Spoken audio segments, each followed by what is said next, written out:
Though Andy Muschietti's It is a horror film, it's a horror film with a heart. It's a story about friendship, overcoming evil, and growing up. Film has the power to, within seconds, immerse the viewer into a world. It is a film that keeps you gripped and doesn't let you go until the final frame. Part of what does this is Benjamin Wallfisch's incredible score.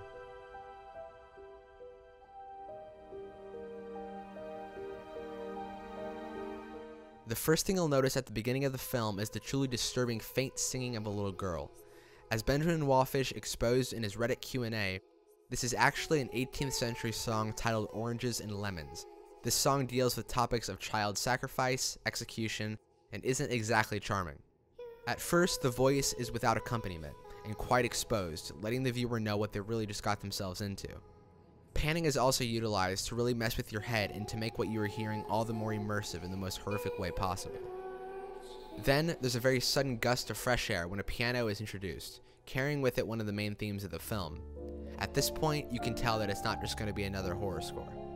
The track Paper Boat is at first very calm, but about a minute in, it picks up as Georgie follows his paper boat. It's a surprisingly charming track and isn't prefacing the doom that follows, but is actually accompanying the moment as Georgie sees it in his mind.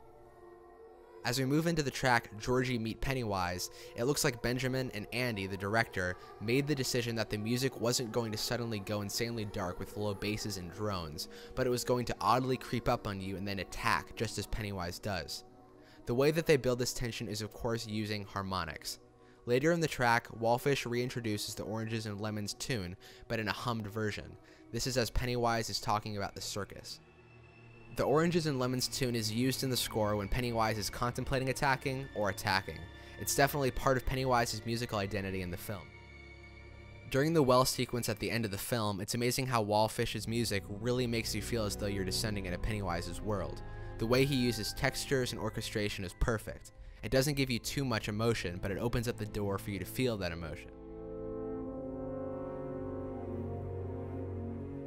Wallfisch has a very particular style when it comes to approaching chase scenes in the film. A couple examples of this can be seen in tracks like River Chase, as Bowers' gang chases Ben,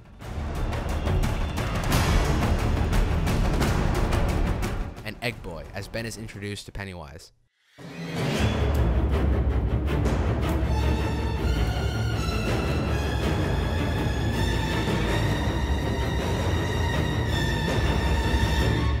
You'll notice that the basses are very busy, playing really fast, harsh, slow lines, and the percussion is pretty complex, working in coalition with the basses. In heavy scenes in the film, Wallfisch utilizes really interesting, odd time signatures to add to the intensity.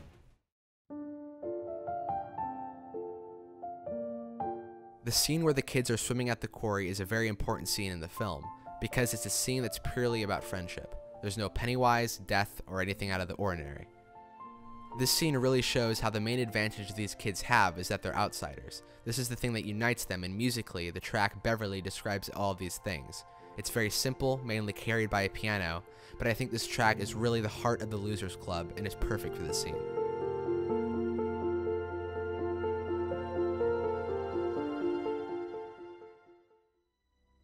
At the end of the film, even with the hell these kids just experienced, they make an oath that if Pennywise isn't dead and returns in 27 years, they'll come back to fight it. This act shows how the group have only gotten stronger through this whole ordeal.